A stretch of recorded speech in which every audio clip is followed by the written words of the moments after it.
books. And it's just a wonderful, remarkable event. I hope that you will join us often and daily. Take advantage of looking at the booths. Take advantage of looking at all the books of the more than 100 authors who are displaying this year.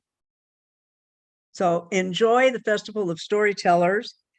And now let's start our roundtable today. I'm joined by several people.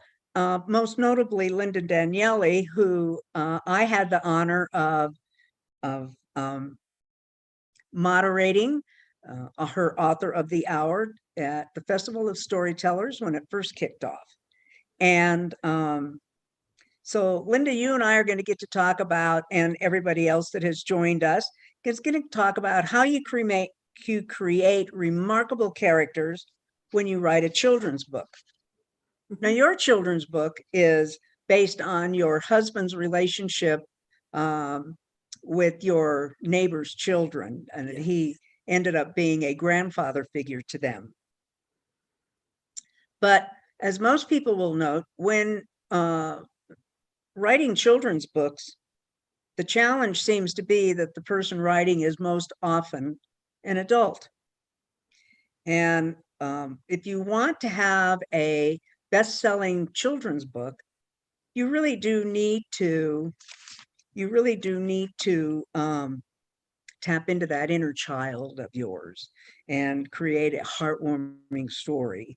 That what I have heard teachers say is, from the first to the third grade, you learn to read. And after the third grade, you read to learn. So when we create a children's book, we want it to be heartwarming, and we want them to be able to place themselves with the kids.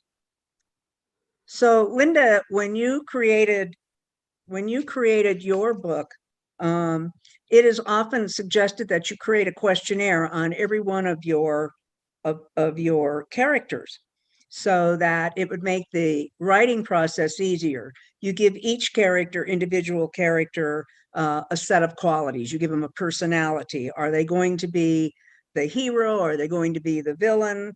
Are they going to be the shy neighbor?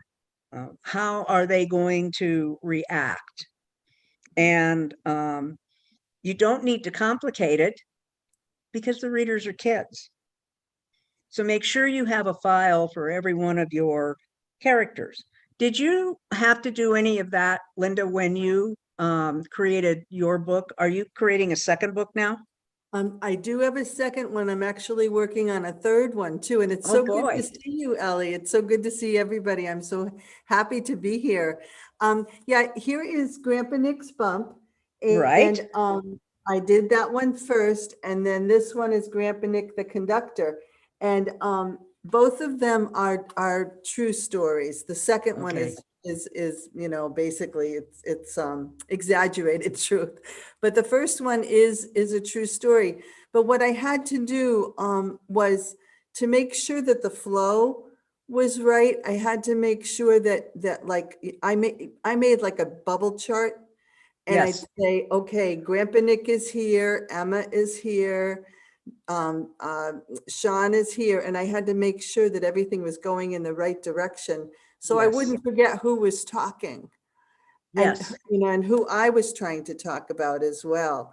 So that kind of helps me a lot, is to make that kind of bubble chart, and I did that for both books, and I'm also doing that for the third one as well, so that I know what the character, the whole plot of what I'm trying to do before I actually sit down and try to write the whole thing. Mine's a little bit different because the characters are real people, and they are children. So it's not like I'm creating these people. So it's a little bit easier probably, because I already can see them. Like one of my characters, Emma, I call her the listener, because when she was little, you had to be careful what you were saying around her, because she would repeat whatever you said, so it was just kind of Emma the listener and Margaret the watcher. She was very visual. And so that's kind of how I did it with both of these books. John, you have a question? Yes, I do. For Linda, because my little Enzo is always fascinated with the white dove. Yes, Uh, yes, and well, he doesn't even know it's a dove.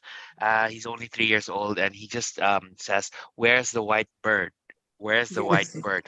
And I don't know if it is that a character in your book, Linda, or um is it because it just resonates with the young kids, and they, like, where's Waldo? He's like, it's where's the white bird? Yes. Well, the white dove represents the Holy Spirit. So Yes. and that the idea is the Holy Spirit is with you all the time, even if you can't see the Holy Spirit. So I have like the Holy Spirit in this silly page is, I don't know if you can see here because my screen is very little, but the Holy Spirit is down here by the trash can. Oh, Yes. there Okay. it Then do is. you There's put it the in Holy different Spirit. places on every I'll page? put it every place every page. There's a couple of pages where he's not there actually, but Ooh, I put it in different places so that they have to look for the Holy Spirit, there you which is go, kind John. of a lesson in, looking for good things to happen, kind of How So looking. fun is that? so is the dove a character? I mean, just to, connect it with It Ellie's can be, question. It it can be a character, but the Holy Spirit to me in my faith tradition is real. So that's Yes. part of the educational tool, the teaching tool that I'm trying Yeah. to say, that even when you can't see that the Lord is with you, he is with you. And so Yes. it's searching for that, the little dove. Yeah. So So, I'm sorry, John, go ahead. My apologies. I was just gonna say, Ellie, that a character need not be Yes. someone that is like, brought forth, and a character in a children's book can just be um someone or something that is around always, right? Yeah. Well, absolutely. And you like your character, you love your Holy Spirit, and then in your books it becomes one with your creation, and uh, it means something to you when you put them there. Mhm, Um, mhm. it I makes your have, story move forward. it does help me move the story forward. And then like on the last page here, I have, I have Jesus with the Holy Spirit. I have my husband, Nick, Grandpa Nick, and I have God the Father. Excuse me. I have Jesus, I have Nick, and I have God the Father, and God the Father is holding the Holy Spirit in his hand. So you have that whole Trinity there, and that kind of ties the whole thing in. And then at the end, I have the little boy coming out of the trash can. He goes being silly. He goes in the trash can on the first page, and he comes out of the trash can on the last page. So it's just that part is silly. That part is silly, which, my husband was a prankster, and he was silly all the time anyway. So that's kind of where that comes from. So in your books, generally when you create a children's book, you have a hero and you have a villain, and then you have your other types, which in your case might have been the silent type, and then the one that was always watching over, and then you had the prankster, the little boy. Then when you create your books, you try to give them all a personality. Since your books are real, what about if we're doing this little piggy went to market? I mean, that all of that is, each of those characters have their own character type and personalities. And did you look now when you're on your third book and your second book, um, did it help to think beyond the box when you were trying to put the pieces together? I'm trying I to would figure say out, how did you construct your foundation, and are they still real in terms of, the people that are in them, or are you creating characters? Okay, the third book is a little bit different in that we have a Model A, a 31 Model A Ford car, and the person that's talking is the only person talking is the car. And the car is age is like 5 years old. Okay. So, and we really do have a 31 Model A coupe, and it's 90 years old, and any kind of trip, it's going to be a family history, and throughout the course of our lives, we've had this car, and we've taken many trips on it, and so it will be kind of kind of a diary with the car talking. And her name so is does Valerie. the car travel? Is your car going Car on? travels, and it's all about the different places and what happened to us from her point of view, from the car's point of view. So it's good. That's good. It's, some of it is really funny. At least I think it's funny. But it's that's kind of what's going on in that one. And in Grandpa Nick the Conductor, the story is based on truth. It's about my husband and my son being trolley conductors at a local trolley museum, but we have all sorts of things. I even did a rap song for so it's got the rainbow there, and Grandpa Nick is on the trolley with the rainbow. Okay, so there's all sorts of stuff in here, but again, I carried the dove theme, the Holy Spirit theme, in this one as well. This is where they're trying to find a home for kittens, and you can see this. I don't know if I'm holding this right. I'm probably not holding this right. There you are. Yes, yeah, you this are. one, neither one of them want the cats, but this gentleman, he does want the kittens. So Grandpa Nick gives him a thumbs up, so that's kind of cool. And then the Holy Spirit is on his head. Oh, look at that. So then you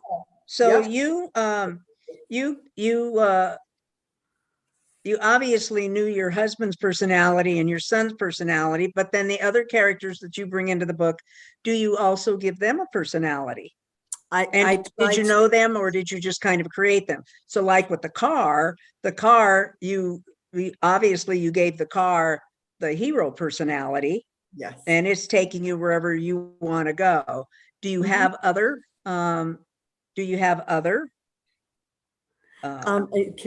characters in that book? Yes, yes. Well, it's still Grandpa Nick, because the name of the third one I'm working on is The Adventures of Grandpa Nick and the Model A.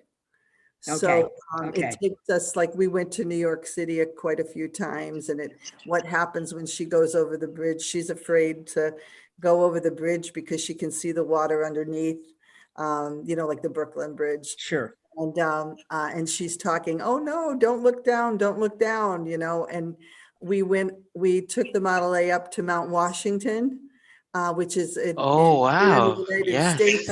John knows that. Yep, we went way up there. If people, I know this is international, but Mount Washington is just ginormous. It's huge. And so, but we took the old car all the way up and all the way down that mountain. And it's how it talks from her point of view. Oh no, we're going down. I have to go into my low gear to be able to stop my engine from going. So it's that kind of. Oh my God. Yeah. And such a beautiful mountain. Oh, it's beautiful. You can see something like 5 states from up there. It's something like that. Yes. If it's on a clear day. And you can see Acadia from there. But Ellie can, yes, you could. You could see some of the mountains of Acadia there. But Ellie can also very well relate Linda, because she has hot rods in her garage. Cars are an addiction. Yes, I do. Addiction. I have cars all over the place.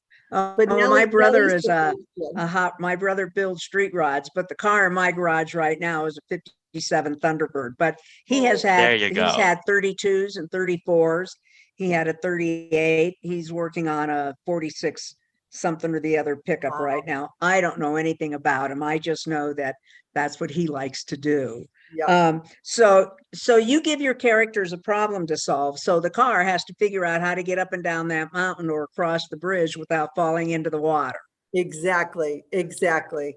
And it's all the silly things. Like one time we were going through, and this is going to be in the story, we were going through New York State, and we the top of the car, it's like this little visor that sticks out over, so because of the sun, the visor breaks, and we needed duct tape.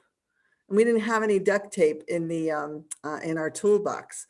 And so we stop at a motel. We say we got to go to get some duct tape the next day. And there's a party. And my husband's looking out the window and he's like, I hope they don't hurt the car, you know, because the car is parked out there.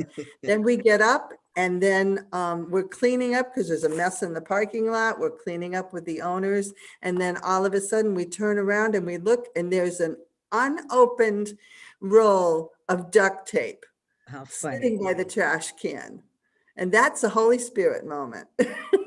I mean, yes, Yes, like yes, we got our duct tape. absolutely. You know, so it's silly things like that that have happened that are in it. Like one time we were in a parking lot by ourselves with the car. We parked in the space, and for some reason Nick didn't want to park there, and it's an empty parking lot. He backs up, didn't see the person coming in, and we hit each other, and there's only the two cars in the whole parking lot. You know, so it's like, and it was a big parking lot. So silly things like that happened over the course of 40 years. So did you decide, does your car have a name? Nellie. The car's name is Nellie. Nellie. Nellie. Okay. Nellie. Yeah, she is Nellie. So a lot of times a name in a children's book can be very powerful. So when you're writing a children's book, you really need to be cautious and aware of the tone of the book and the meaning. And it doesn't always work to the story's advantage. So it's really critical that you avoid the characters that are too similar. So you have Nellie and you have Uncle and you have Grandpa Nick, and then there's you. And then do you ever put your son or your children or your pets in there as well? Yes, they are in there actually. And down the road, I had mentioned at one of the other festivals, I have another story that I kind of put to the back burner. And it's about Molly, my dog, and how I got Oh, Molly. I know Molly. You know Molly. Yes, she's been on these broadcasts before. Yep. She's getting I know older. She's Molly. 11 now. She's 11. I can't believe she's 11, but yep. Well, Yep, when so I met that's Molly, my she had story. some sort of a sweater on.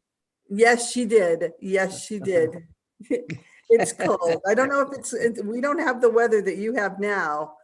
You have really cold weather now. We It's haven't gotten cold. it quite yet. Yes, it's cold. We had to. So you don't write an action. Your books. Most authors write with characters that are very energetic, and your characters are calm. They would calm a child. And family, yes. I think my books would be really good, like for a bedtime story reading, you know, and maybe like a quiet. Did you think so, John? Did you like it? Yes, yes, yes. I mean, there's sort of engagement, but not to the point that, you know, you make you have that unnecessary adrenaline from the Right. kids. But yes, so that time.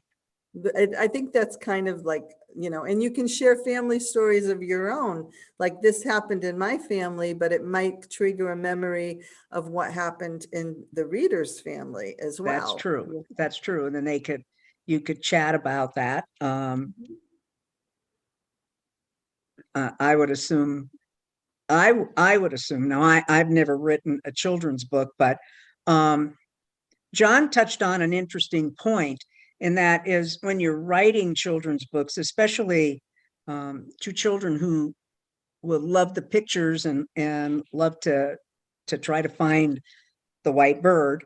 You also have to be able to read it to them with a sort of passion, and where you as the reader or the narrator, I suppose might be a better word, can make those figures come alive to that child. It doesn't always have to be the child trying to read See Dick Run, Yes. Run Dick Run. Remember that?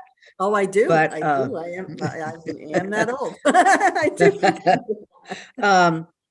So, and then one of the other of the tips is you don't condescend to the audience. You keep your target audience in mind. And one of the most useful character suggestions that I have found is that a 4-year-old shouldn't be reading a book that was written for 13-year-olds. Yes. And I just write in a simple style anyway, mostly because that's only what I know. And I think that that's a big help too. There is kind of a way, I think, to be able to, I hope that adults can read my books and get one thing and children can get something else out of it. I think there's levels in it, like when Grandpa Nick passes away, the parents have to tell the children that this has happened, and the children just went right into making rainbows. They drew every rainbow that they could draw. So I think it's hopefully where it's multi-level. And I do agree that you don't condescend to children because they're not puppies. Well, no, and you don't want to talk down to them think. either. Absolutely. And then the final of the 10 tips that I have for creating a children's story is that you have a detailed backstory, and your books do have a detailed backstory where the past has influenced them, who they are, and the reader discovers that it's a trustworthy entity. You don't want to bring your small readers into something that is not, that they cannot trust and that they have fear. And it's not necessary to share everything all at once with them, but it's necessary to share your actions and to place the characters' actions in context. And I think that the backstory being trustworthy, and we had a chat from Kathy, who joined us a little later, indicating that, she felt that introducing the Holy Spirit to children is a good thing. And, not all faiths would understand that, but on the context of there's something bigger watching out for us. Yes. And to try to instill the hope into a child as opposed to the fear in the world that we live in today. That's kind of what I think. Absolutely. And it is important to be hopeful because there's so much negativity today. You turn on media, the TV, internet, whatever, and the first thing that pops up is all the terrible things that are happening. Yes. But there's so many thousands and thousands of good things that are happening. And I think that we need to concentrate on the good things in the world, especially when we're dealing with children, because, we grow up and we have our own fears anyway. It's kind of hard not to, but if we can concentrate on being positive. One of the things that happened to me that has helped me, I think, as being, and I'm a relatively new writer. I haven't been doing this very long, but is that my great grandmother was an elocution teacher. I don't even know if people know what elocution is. It's the art of public speaking. And she used to go around with suffragettes and she would do the speaking. They would write something and she would speak it. And then my grandmother would, during World War II, she would go to the hospitals and she would read novels to the soldiers. And she could paint pictures. When she read out loud, you could see the characters. She was a remarkable reader. And so I grew up with that. I was very, very fortunate. But then whoever wrote the book was a remarkable writer as well, so she could paint that picture. Exactly. But the way that she read out loud and the way she expressed herself, and each character had a little different voice, and she was remarkable at that. And then on the other side of my family, my Italian side, my nanny could read and write in Italian, but she couldn't read and write in English. And she came through Ellis Island, so many people came through there. And so I remember sitting on her lap, and she would say, she would read me a story. And then I remember I was like first or second grade when I realized that what she was saying was not what was on the page and what was the words were.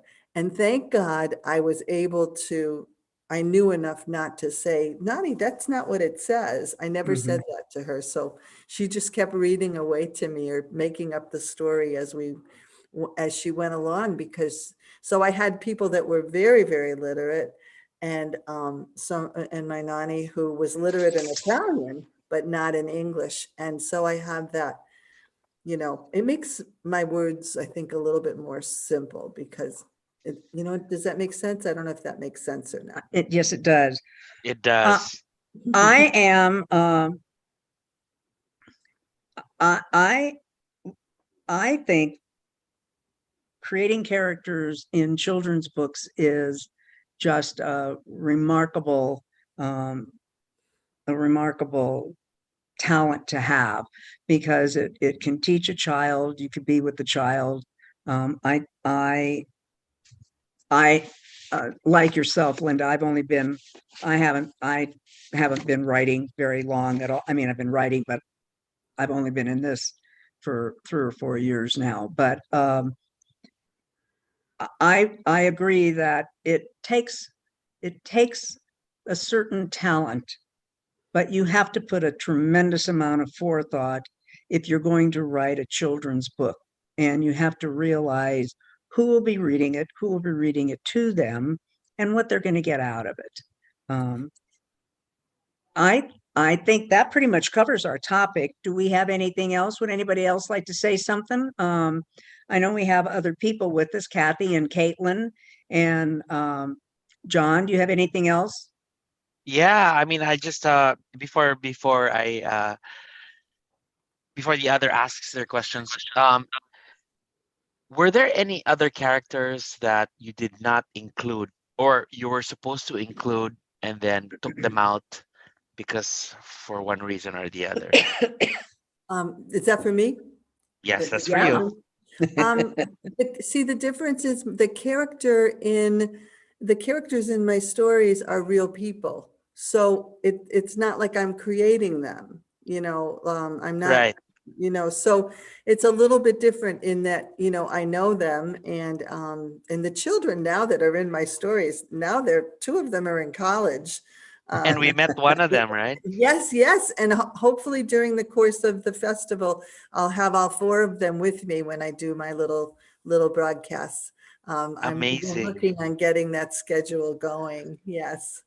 No, but was there a kid probably that you didn't include, or for some reason or the other? No, not really. Again, because it's real, they live across the street, and my dog, and I have the car, and it's all real people. So there's not somebody that I didn't include because, an argument or whatever. I could make one up, but I don't have that right now. Okay. Thank you, Linda. Does anyone else have any questions? Kathy wants to know, how did it feel writing the stories that happened, and you get to see it in print? Oh, it was so exciting when I got the box of books in the mail. It was just so exciting. God, that's just an unbelievable feeling, isn't it? You must have had that as well. Exactly. Unbelievable. I mean, it's just at awe when you open that box and you see that cover and your name on it. Exactly. And I took my books right over to the library, our local library here in town. And, you know, and they logged it in and everything, and I donated them and they put them on the shelf. And every once in a while I go and I take them out just so that I can have the card stamped. Well, and I took my book to my brothers, and together we just looked at the cover because it was a book about our mother. Your mom, that's right. I brought him his copy. He was the first one that got a copy, and I brought him his copy. His oldest daughter came and had taken a picture of me opening the book. Actually, she came and took a picture of me opening both books. So that is exciting. So Kathy also wants to know if we were sentimental when we were writing our books. And I can answer. My first question is, my first book was written over a period of 10 years. And so it was basically a journal of my caregiving. When I wrote my second book, which is a cookbook, that was pretty sentimental because I was asked to tie those recipes back to my mother. And so I would remember some of the stories, and my cookbook has stories for each of the recipes. Most all of the recipes have a story that I can tie it back to. So yes, my answer is yes, it was sentimental. What's your answer, Linda? Oh, definitely. Definitely. I had gone after my husband passed away. I went like 3 years and was totally miserable, just miserable. And then I joined the YMCA in my local town. And then from there, I took a writing class. And it was really cathartic for me to be able to write. It still is, because it's, again, they're true stories. So it helps me to remember what happened and how much fun we had and the silliness and the joy, all of that. It really helps me to put it down on paper. So, you know, absolutely sentimental and you know, that old song, Sentimental Journey. It's very true.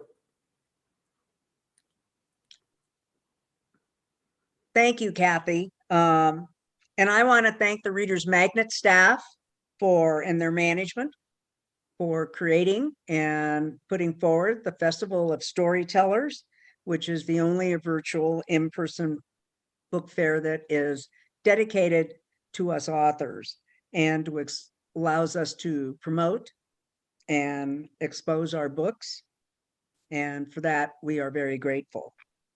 And I guess that takes care of this session. I'd like to tell you to stay well, stay safe. And in mine and Linda's, I would say, ciao for now. There you go. Thanks, Ciao. guys.